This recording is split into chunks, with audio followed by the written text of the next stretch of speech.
ஸ்ரீராம நவமி நன்னாள் நமஸ்காரங்கள்.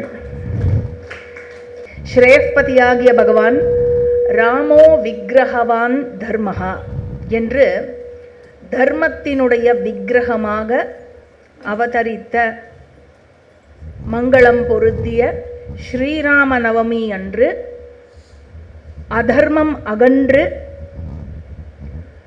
தர்மம் தழைத்தோங்கி சம்ஸ்தாபனமாகி முடிசூட்டப்படும் ராஜசூய பர்வத்திற்குள் பிரவேசிப்போமாக.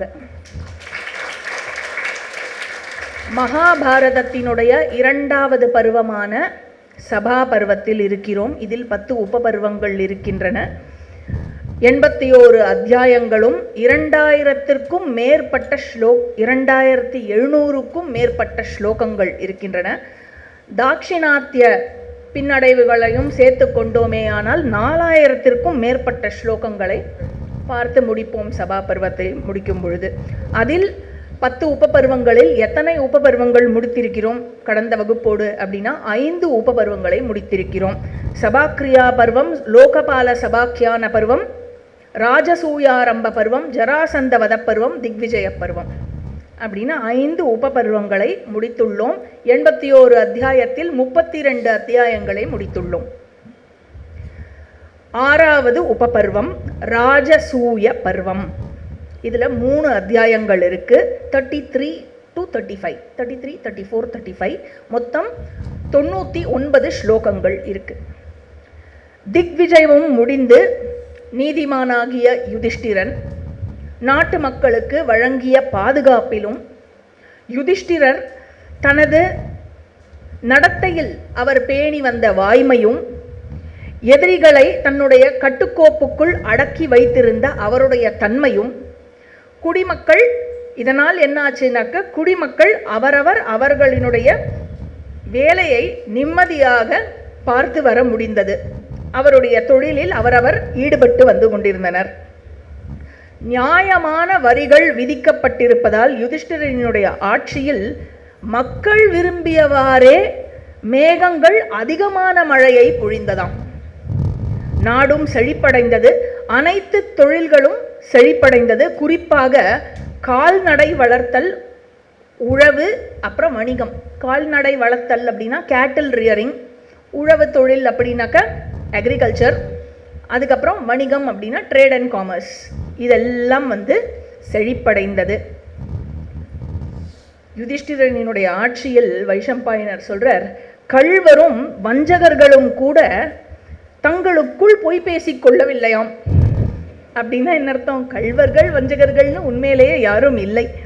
வறட்சியோ பெரு வெள்ளமோ தொற்று நோயோ அல்லது அகால மரணமோ யாருக்கும் ஏற்படவே இல்லை.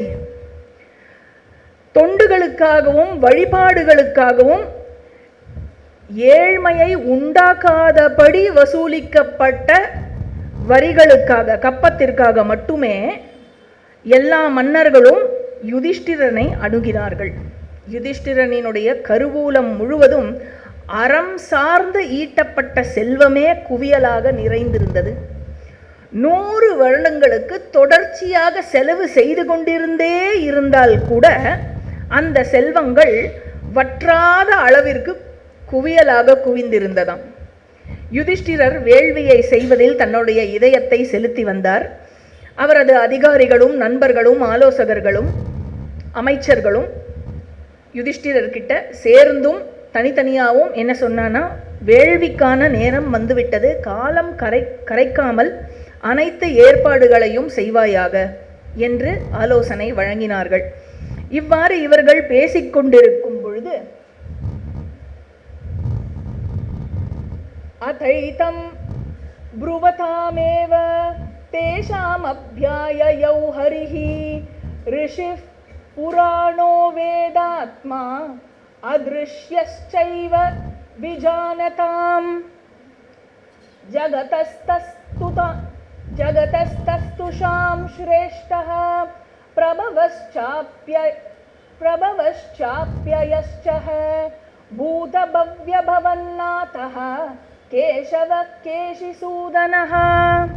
இவ்வாறு இவர்கள் பேசிக்கொண்டிருக்கும் பொழுது எங்கும் எதிலும் இருப்பவனும் பழமையானவனும் வேதங்களின் ஆன்மாவாக விளங்குபவனும் ஞானம் உள்ளவர்களால் விவரிக்கப்படும்படியான ஒப்பற்றவனும் அண்டத்தில் நிலைத்திருக்கும் இருப்புகளின் முதன்மையானவனும் அனைத்து பொருட்களின் உற்பத்தி ஸ்தலமாகவும் அனைத்து பொருட்களும் இறுதியாக எங்கு கரையுமோ அந்த ஸ்தானமானவனும் கடந்த காலம், நிகழ்காலம் மற்றும் எதிர்காலம் ஆகிய முக்காலங்களுக்கும் தலைவனாகவும் கேசியை கொன்ற கேசவனாகிய அந்த ஹரி அங்கே வந்தான். ஜெய். வசுதேவரை யாதவ படைக்கு தலைவராக நியமித்து மன்னன் யுதிஷ்டிரருக்காக பெரும் செல்வத்தை தன்னுடன் துவாரகையிலிருந்து கொண்டு வந்தான் கிருஷ்ணன். பாண்டவர்களின் வற்றாத கடல் போன்று இருந்த அந்த செல்வத்துடன் தான் கொண்டு வந்ததையும் சேர்த்தான். இது எதிரிகளுக்கு துயரை அதிகரிக்கும்படியாகத்தான் இருந்திருக்கும். இருண்ட பகுதியில் சூரியன் வெளிச்சம் கொடுப்பது போலும், காற்றற்ற பகுதியில் தென்றல் வீசுவது போலும் கிருஷ்ணனினுடைய இருப்பு பாண்டவர்களினுடைய தலைநகரமான இந்திரபிரஸ்தத்தில் மகிழ்ச்சியை தத்தளிக்க வைத்தது. எல்லோரும் ஒருவருக்கொருவர் நலம் விசாரித்துக் கொண்டார்கள். தௌமியர், வியாசர், மற்ற வேள்வி புரோகிதர்கள், பீமன், அர்ஜுனன், நகுலன், சகதேவன் இவர்களுடன் சேர்ந்து யுதிஷ்டிரன் கிருஷ்ணரிடம் ஒரு அறையில் அமர்ந்து கொண்டு பேசினான். ஹே கிருஷ்ணா, உனக்காகவே இந்த உலகம் என்னுடைய கட்டுப்பாட்டுக்குள் வந்திருக்கிறது. ஹே வார்ஷ்ணேயா, உனது அருளால் மட்டுமே இந்த செல்வம் அனைத்தையும் நான் அடைந்துள்ளேன். இதற்கு ராஜசூய யஜ்ஞம் செய்வதற்கு இச்செல்வங்களை விதிப்படி மேன்மையாக பிராமணர்களுக்கும் வேள்வி அக்னிக்கும் அர்ப்பணிக்க நான் விரும்புகிறேன். அதற்கு உன்னுடைய அனுமதியை கோருகிறேன் அப்படின்னு யுதிஷ்டிரர் கிருஷ்ணர் கிட்ட கேட்ட உடனே கேட்டுட்டு சொல்றார் யுதிஷ்டிரர், கிருஷ்ணா, நீ இந்த வேள்வியை செய்ய வேண்டும் என்று நான் விரும்புகிறேன். என்னை விட நீ சிறந்தவனாக இருப்பதனால் நீயே இந்த வேள்வியை செய்ய. உன்னால் அமர்த்தப்பட்டு வேள்வி மேடையில் நானும் என் தம்பிகளும் அமர்வதையே நான் விரும்புகிறேன். அப்பேற்பட்ட அற்புத வேள்வி மூலம் அடையப்படும் பயன்களையே தான் நான் அனுபவிக்க விரும்புகிறேன் அப்படின்னு, இது எல்லாமே உன்னோட பிரசாதமாக இருக்க இந்த வேள்வியையும் நீயே செய்ய அப்படின்னு யுதிஷ்டிரன் கிருஷ்ணரை கேட்டுக்கொள்ளும் போது கிருஷ்ணர் ஹே ஏகாதிபதி யுதிஷ்டிரா, இந்த வேள்வியை செய்ய உனக்கே தகுதி இருக்கிறது. உன்னால் வேள்வியின் பயன் பெறப்படும் பொழுது நாங்கள் அனைவரும் வெற்றி மகுடம் தரித்ததாக நாங்கள் எங்களை நினைத்துக் கொள்வோம். இந்த காரியத்தில் எனக்கும் ஏதாவது ஒரு அலுவலை, ஒரு ரோலை, ஒரு ஒர்க்கை, I want to be a volunteer அப்படின்னு கேட்குறார். எனக்கும் ஏதேனும் ஒரு வேலையை நீ கொடுப்பீராக. நான் உமது கட்டளைகள் அனைத்தையும் ஏற்க வேண்டும் என்றே விரும்புகிறேன். உடனே யுதிஷ்டிரர் சொல்றார், எனது ஆணைகள் ஏற்கனவே நிறைவேற்றப்பட்டு விட்டதே கிருஷ்ணா, நீ வந்ததே எல்லாமே நிறைவேறியாச்சே. நீ இருக்கும் பொழுது வெற்றி நிச்சயம். உடனே யுதிஷ்டிரர் ராஜசூயத்திற்கு தேவையான அனைத்து பொருட்களையும் திரட்டுவதில் தன்னை ஈடுபடுத்தி கொண்டார். பாண்டவர்களும் அமைச்சர்களும் தௌமியர் சொல்லும் அனைத்து விஷயங்களையும் அவர் குறிப்பிட்ட காலத்திற்குள் ஒன்றின் பின் ஒன்றாக வரிசையாக செய்து முடித்து வந்தனர். வியாசர் வேள்வி ஆரம்பித்தது ஒரே நாள். நம்ம தான் ஒரே ஒரு நாள் குறித்து வச்சிருக்கோம் ராஜசூய யஜ்ஞம்னு. ஆக்சுவலி ராஜசூய யஜ்ஞம் பல நாட்களுக்கு நடக்கும். ஏன்னா அதுக்குள்ளேயே அங்கமாக எண்ணற்ற யஜ்ஞங்கள் இருக்கின்றன, எண்ணற்ற வேள்விகள் செய்யப்பட வேண்டும். அதனால் ஒரு லெங்தி பீரியட் ஆஃப் டைமுக்கு நடக்கப்படும் யஜ்ஞம் அது. அந்த யஜ்ஞம் ஆரம்பிக்கும் பொழுது வியாசர் தன்னை வேள்வியின் பிரம்மாவாக அமர்த்தி கொண்டார். பிரம்மா அப்படிங்கிறது வேள்வியில் யாரு அப்படின்னாக்க அதர்வண வேதத்தினுடைய பிரீஸ்ட். அவருடைய ரோல் என்ன அப்படின்னாக்க, அவருக்கு ரிக், யஜுர், சாம மூன்றும் தெரிந்திருக்கணும். ரிக், யஜுர், சாம வேத புரோகிதர்கள் எங்கேயான எதையான மிஸ் பண்ணால் இவர் உடனே அதை வந்து கரெக்ட் பண்ணணும், அதை எடுத்து கொடுக்கணும். யஜ்ஞம் சம்பன்னமாகும் பொறுப்பு இவருடையது, ரொம்ப ரொம்ப பெரிய பொறுப்பு. சரியா? விஜிலண்டாக இருக்கணும் யஜ்ஞத்தில். அந்த பொறுப்பை வியாசர் எடுத்துக்கொண்டார். சுசாமா என்பவர் உத்காதாவாக தன்னை நிறுவிக்கொண்டார், சாமவேத புரோகிதராக தன்னை நிறுவிக்கொண்டார். யாக்ஞவல்கியர் அத்வர்யுவாக தன்னை நிறுவிக்கொண்டார். இதில் வந்து பிருகதாரண்யக உபனிஷத்தில் வர யாக்ஞவல்கியர் தான் இங்கு வருகிறாரா அப்படின்னு கேட்டாக்க பெரும்பான்மையான கமெண்டேட்டர்ஸ் என்ன சொல்லியிருக்கா அப்படின்னாக்கா இது பிருகதாரண்யக உபனிஷத்தில் வர யாக்ஞவல்கியர் இல்லை, இருப்பினும் அதே வம்சத்தில் வந்தவராக இருப்பதனால் அவருக்கும் அதே பேருடன் அழைக்கப்படுகிறாரா இருக்கலாம் அப்படின்னு சொல்லி அந்த யாக்ஞவல்கிய குலத்தில் வந்ததால் அவரும் யாக்ஞவல்கியர் என்று அழைக்கப்படுகிறார் அப்படின்னே நம்மளும் எடுத்துக்கிறான். ஸோ அவ்வளோ பெரிய குலத்தில் வந்த பிராமணனான யாக்ஞவல்கியர் அத்வர்யுவாக, அத்வர்யுனா யஜுர்வேத புரோகிதராக தன்னை நிறுவிக்கொண்டார். தௌமியரும், இவர்களுடைய குல புரோகிதரான தௌமியரும் பைலகா அப்படிங்கிற முனிஸ்ரேஷ்டரும் 2 பேரும் ஹோத்தாவாக, அதாவது ரிக்வேத புரோகிதர்களாக தம்மை நிறுவிக்கொண்டனர். ஆக 4 வேதத்தினுடைய புரோகிதர்களும் அமர்ந்தாச்சு. நேரம் கடத்தாமல் அனைவரையும் வேள்விக்கு அழைத்து வர வேண்டும், தூதுவனை அனுப்புவாயாக என்று யுதிஷ்டிரர் சகதேவனுக்கு கட்டளையிட்டார். உடனே வந்து சகதேவன் நாட்டில் உள்ள அனைத்து, ஏன்னா இந்த யஜ்ஞத்திற்கும் அக்ர பூஜாக்கும் ஹெட்டு வந்து சகதேவன், அந்த பொறுப்பு வந்து சகதேவனோடது, பூஜா ஹெட்டு. உடனே சகதேவன் தூதுவர்களை நாடு முழுவதுமாக அனுப்பி பிராமண க்ஷத்ரிய வைஷ்ய சூத்ர 4 வர்ணத்திலிருந்தும் மரியாதைக்குரிய அனைவரும் அழைத்து வர சொல்லி தூதுவர்களை அனுப்பினான். அனைவரும் வந்தார்கள், கூடியிருந்தார்கள். அவர்கள் தனியாக வரவில்லை. எப்படி வந்தார்கள்? நண்பர்களையும் அந்நியர்களையும் கூட தம்முடன் அழைத்து வந்தார்கள். ஏன்? ராஜசூய யஜ்ஞம், அதனால எல்லாரையும் கூட்டிண்டு வந்தார். அனைவரும் வந்தவுடன் தர்மதேவனே மனித உரு கொண்டது போல இருந்த அந்த யுதிஷ்டிரன் ஆயிரக்கணக்கான பிராமணர்களுடனும் தன்னுடைய தம்பிகளுடனும் நண்பர்களுடனும் உறவினர்களுடனும் ஆலோசகர்களுடனும் அமைச்சர்களுடனும் பல்வேறு நாட்டு மன்னர்களும் சூழ அந்த வேள்வி மண்டபத்திற்குள் நுழைந்தான். ஞானத்தின் பல்வேறு கிளைகளில் நிபுணத்துவம் கொண்ட பிராமணர்கள் பற்பல நாடுகளிலிருந்து வர தொடங்க ஆரம்பித்தனர். ஆயிரக்கணக்கான கலைஞர்களும் வந்தனர். அவர்கள் அனைவருக்கும் இருப்பிடமும் உணவும் போட்டுக்கொள்வதற்கு ஆடைகளும் கூட கொடுக்கப்பட்டது. அனைவருக்கும் இந்த ஏற்பாடு, ஆடை, உணவு, இருப்பிடம். நம்மளும் வந்து என்ன பண்ணுறோம்? ஆடை, உணவு, உட்கார்றதுக்கு சீட்டு இல்லையா?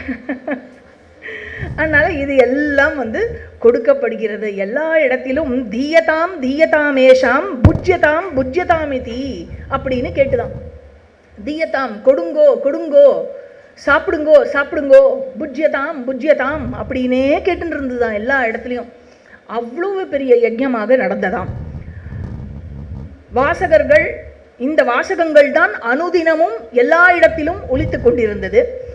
பிராமணர்களுக்கு என்ன தானம் வழங்கப்பட்டது அப்படின்னாக்கா 1000 பசுக்கள் ஒரு பிராமணனுக்கு, 1000 பசுக்கள், அதுக்கப்புறம் படுக்கை விரிப்புகள், அதுக்கப்புறம் பொற்காசுகள் அனைத்தும் அளித்தான் யுதிஷ்டிரன்.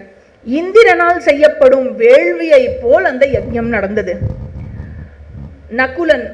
நகுலனுடைய ரோல் வந்து டிரான்ஸ்போர்ட் இன்சார்ஜ். எல்லாருக்கும் வந்து வரவாழெல்லாம் வந்துட்டாளான்னு பார்க்குறது, எங்கேயானு யாருக்கானு அரேஞ்ச்மெண்ட் வேணும்னா ஹெல்ப் பண்ணுவான் நகுலன். ஸோ நகுலன் ஹஸ்தினாபுரம் சென்று, ஆத்து பெரியவாள்லாம் இருக்கா இல்லையா, அவள் எல்லாரையும் கூட்டின்னு வந்தது நகுலன். ஹஸ்தினாபுரம் சென்று பீஷ்மர், திருதராஷ்டிரன் அனைவரையும், விதுரர் அனைவரையும் அழைத்து கொண்டு வந்தான். அனைவரும் மிகுந்த மகிழ்ச்சி நிறைந்த இதயத்துடன் வேள்விக்கு வந்தார்கள். மன்னன் யுதிஷ்டிரனை காண வேள்வி மண்டபத்திற்கு பல்வேறு நாடுகளிலிருந்து வந்த மன்னர்கள், எல்லா மன்னர்களும் விலை உயர்ந்த, எப்படி வந்தானா வெறுங்கைய வீசிண்டு வரலை. ரிக்தபாணிர் ந கச்சேத ராஜானம் தெய்வதம் குரும் அப்படின்னு சொல்லப்படுறது. 3 இடத்துக்கு போகிறச்சே வெறுங்கையோட போகவே படாது, ரிக்தபாணியாக போகக்கூடாது. எங்கன்னா ராஜாவை பார்க்க போகிறச்சே வெறுங்கையாக போகக்கூடாது, கோவிலுக்கு போகிறச்சே வெறுங்கையோட போகக்கூடாது, உங்கள் குருவை பார்க்க போகிறச்சே வெறுங்கையோட போகக்கூடாது அப்படின்னு சொல்லப்படுறது. ஆக இந்த மன்னர்கள் எல்லோரும் சாம்ராட்டை பார்க்க போறாளியா, மாமன்னனை பார்க்க செல்கிறார்கள். அதனால வெறுங்கையோட, ஏற்கனவே கப்பெல்லாம் கட்டியாச்சு, இருந்தாலும் வெறுங்கையோட செல்லக்கூடாதுன்னு பெரும் நகை குவியலை எடுத்துட்டு வந்தாளாம். நல்லா நகை பொண்ணு வந்திருக்கேளோ, வெறுங்கையோட வரலையே, வெறும் கழுத்தோட வரலையே. அதனால பெரும் நகை குவியலை எடுத்துக்கொண்டு வந்தார்கள்.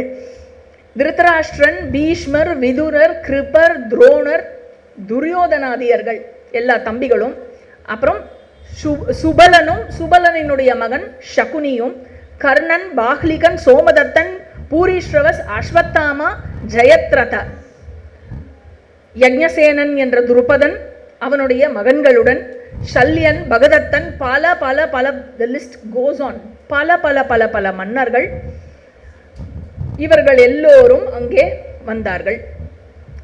சிசுபாலன் தன் மகனுடன் வந்தான். அந்த அவை பல விலையுயர்ந்த பொருட்களால் அலங்கரிக்கப்பட்டிருந்தது.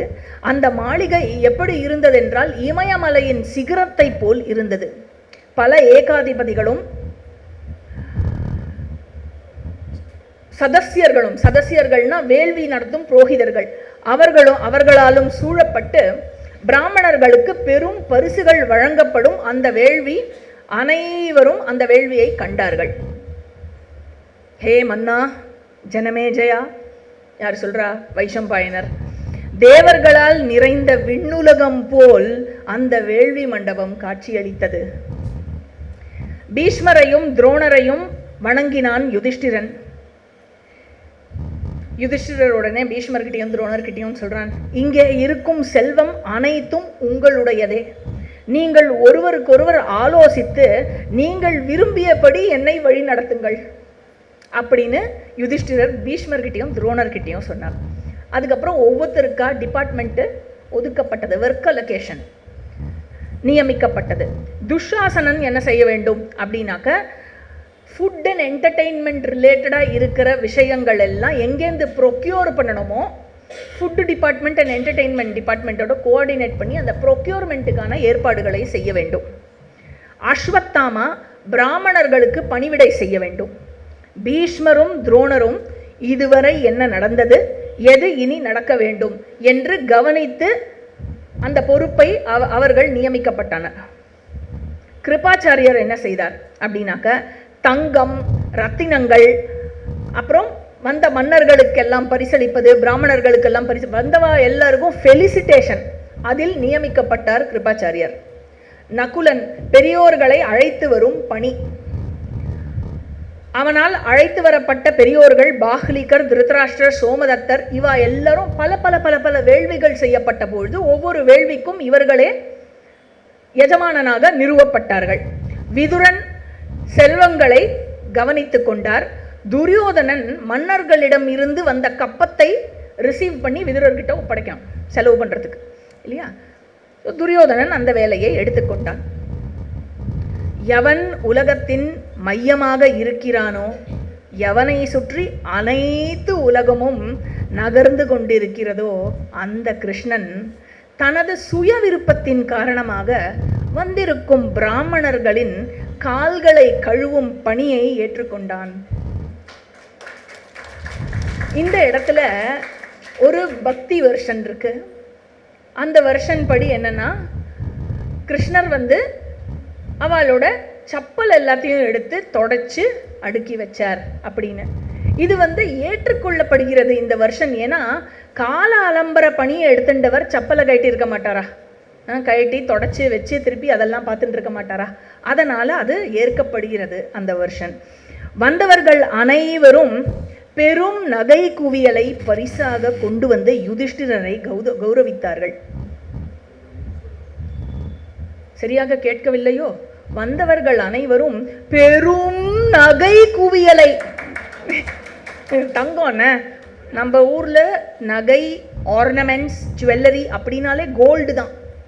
சில்வர் டிப்பு கூட கிடையவே கிடையாது. அப்படின்னா என்னன்னே தெரியாது. ஏன்னா நம்ம காசு கொடுத்து கோல்டு வாங்கினது இல்லை, காசே கோல்டு தான் நமக்கு, கரன்சியே கோல்டில் தான் இருந்தது. சரியா? அதனால் அவ்வளவு சோனே கே சிடியா அப்படின்னு சொல்லியிருக்கு இல்லையா, அப்படிப்பட்ட செல்வம் கொழிக்கும் பூமியாக இருந்தது. லக்ஷ்மி கடாட்சம் பொருந்திய பூமி இது.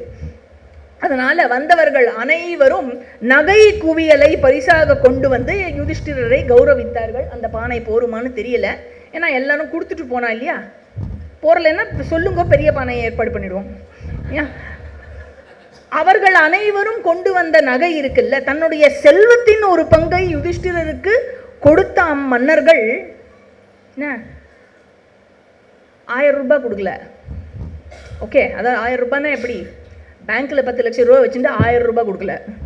என்ன, தன்னுடைய மொத்த செல்வத்தின் சொத்துல ஒரு பங்கு, என்ன சொத்துல ஒரு பங்கை எடுத்துக்கொண்டு, மேபி ஒரு டாக்குமெண்ட்டே கொடுத்துட்டாலும் இருக்கும், என்ன சொத்துல ஒரு பங்கை எடுத்துன்னு வந்து மன்னனுக்காக அர்ப்பணித்தார்கள். அப்புறம் அவ்வாறு அர்ப்பணித்த அந்த மன்னர்கள் தாம் கொடுத்த இந்த செல்வத்தாலேயே இந்த யஜ்ஞம் சம்பன்னமானதாக நினைத்த ஒரு நிறைவுடன், அப்பா நன்னா பண்ணிட்டோம், நம்ம நன்னா கொடுத்துருக்கோம் யஜ்ஞத்துக்கு, யஜ்ஞம் சம்பன்னமாயிடுத்து நம்ம கொடுத்ததில்லைங்கிற திருப்தியோடு இருந்தார்கள். பிராமணர்களுக்கு நிறைந்த செல்வங்களை பரிசளிக்கும் அந்த வேள்வியானது தொடங்கியது. என்னென்னலாம் கொடுத்தா அப்படின்னா, அபரிமிதமான தானியங்கள், உணவுப் பொருட்கள், செல்வங்கள், இதெல்லாம் காணிக்கையாக கொடுக்கப்பட்டது. நன்கு அறிந்த முனிவர்களால் இடாஹோமமும் ஆஜ்ய ஹோமமும் செய்யப்பட்டது. இடாஹோமம் அப்படிங்கிறது அந்த ஃபுட்டு விஷயத்தை அக்னிக்கு இட்டு ஹோமம் பண்ணுறது. ஆஜ்ய ஹோமம்ங்கிறது, ஆஜ்யம்னா நெய், தெளிந்த நெய்யை விட்டு ஹோமம் பண்ணுறது. ஞாயிற்றுக்கிழமை அன்னைக்கு கார்த்தால நம்மளோட ராஜசூய யஜ்ஞம் சாயங்காலம், ப்ரோக்ராம் சாயங்காலம், ஞாயிற்றுக்கிழமை அன்னைக்கு கார்த்தால வித்யாரண்யா ஹாலில் இடாஹோமமும் ஆஜ்ய ஹோமமும் ஏற்பாடு பண்ணியிருக்கோம். பல சோமயாகங்கள் செய்யப்பட்டது. நம்மளால் அதை பண்ண முடியாட்டியும் எங்கெல்லாம் சோமயாகம் நடக்கிறதோ அதெல்லாம் இந்த ராஜசூய யஜ்ஞத்தின் பொருட்டே நடக்கிறது அப்படின்னு நம்ம மனசில் நினச்சிக்கலாம். இதோடு சேர்த்து சோமயாகம் செய்யும் ஒரு பிராமணருக்கு நம்ம ஒரு கான்ட்ரிபியூஷன் நம்மளால் முடிஞ்சதை அந்த தருணத்தில் நம்ம பண்ணிருக்கோம். ஸோ ஏன்னா அந்த என்னென்னலாம் அம்சங்கள் இன்னைக்கு நம்மளால் பண்ண முடியுமோ, பார்ட்டேக் பண்ணிக்க முடியுமோ, ஏன்னா இங்கே யாரும் ராஜா கிடையாது நம்ம அதை எடுத்து நடத்துறதுக்கு. ஆனால் என்னென்னலாம் அம்சங்களில் தானம் கொடுக்கப்பட்டதோ அந்தந்த விஷயத்தை நம்ம இந்த ஆப்பர்ச்சுனிட்டியை யூஸ் பண்ணி செலிப்ரேட் பண்ணுறோம். அதனால் 4 வகை மனிதர்கள், அதாவது 4 வர்ணத்தாரும் வேள்வி பரிசுகளையும் வேள்வி பரிசுகளாலும் கொடுக்கப்பட்ட உணவாலும் பெரும் திருப்தி அடைந்தார்கள். பாருங்களேன், யான்னு காஸ்ட் டிஸ்கிரிமினேஷன் இருக்கா? இவாளை தான் கூப்பிட்டோம், அவளெல்லாம் கூப்பிடல, இவாளுக்கு தான் பரிசு, இவாளுக்கெல்லாம் பரிசு இல்லை, இவாளுக்கு தான் சாப்பாடு, இவாளுக்கெல்லாம் சாப்பாடு இல்லை, அந்த மாதிரி எதாவது இருக்கா? எங்கேயுமே, நானும் தேடி பார்க்குறேன், மகாபாரதத்தில் எங்கேயுமே எந்த டிஸ்கிரிமினேஷனும் இல்லை. அதனால் நாமும் வருவோர் அனைவருக்கும் எந்த பேதமும் இன்றி பரிசும் அளிக்க போகிறோம், வயரால் உணவும் அளிக்க போகிறோம். அப்படி தான் பிளான் பண்ணிட்டு வந்திருக்கோம். இதோட ராஜசூய பருவம் என்ற 6வது உபபருவம் முடிவடைகிறது. 7வது உபபருவம் அர்காபிஹரண பருவம். இதுவும் ராஜசூயத்தோட ஒரு பாட்டு தான். ராஜசூய கட்டம் தான் 3மே. ராஜசூய பருவம், அர்காபிஹரண பருவம், சிசுபாலவத பருவம் 3மே ராஜசூய அந்த யஜ்ஞத்தில் நடக்கிற கட்டங்கள் தான். அர்காபிஹரண பருவம், இந்த உப்பருவத்தோட டீட்டெயில்ஸ்க்கு போகிறதுக்கு முன்னாடி ராஜசூய யஜ்ஞம் அப்படிங்கிறது வேதத்தில் எங்கே வருது, எங்கே சொல்லப்படுறது அப்படிங்கிறத பற்றி ஒரு சின்ன டீட்டெயில்னு சொல்ல முடியாது, ப்ரீஃபாக பார்ப்போம். ஒரு நோட். ராஜசூய யஜ்ஞம் அப்படிங்கிறது சுக்ல யஜுர்வேதத்தினுடைய சதபத பிராமணத்திலும் கிருஷ்ண யஜுர்வேதத்தினுடைய தைத்திரிய பிராமணத்திலும் சொல்லப்படுகிறது. அதில் ராஜசூய யஜ்ஞத்தினுடைய அங்கங்களாக சொல்லப்படும் விஷயங்கள் என்னன்னா, தீக்ஷா, மன்னன் தீட்சை இருக்க வேண்டும். அதுக்கப்புறம் 2வது சோமயாகம், முக்கிய அங்கங்கள் மட்டும் சொல்லப்படுறது இங்கே. தீக்ஷா, சோமயாகம், அதுக்கப்புறம் அபிஷேகம், ராஜ்ய அபிஷேகம் நடக்கும். அதுக்கப்புறம் ஒரு சேரியட் செர்மனி நடக்கும். அதாவது மன்னன் தேரில் ஏறி உலா வர வேண்டும். அது எதை குறிக்கிறது அப்படின்னா, செய்யப்பட்ட திக்விஜயத்தை குறிக்கும் வகையில், உணர்த்தும் வகையில் தேரில் ஏறி வலம் வர வேண்டும். அதுதான் அந்த சேரியட் செரிமனி. அதுக்கப்புறம் ஆயுதங்கள் சமர்ப்பணமாகும். வரும் அனைத்து மன்னர்களும் அவர்களினுடைய ஆயுதங்களை, அஸ்திர சஸ்திரங்களை மாமன்னனுக்கு சமர்ப்பிப்பார்கள். அந்த வெப்பன் செரிமனி நடக்கும். அதுக்கப்புறம் ஒரு அந்த பகடை விளையாட்டு மன்னன் ஆட வேண்டும்.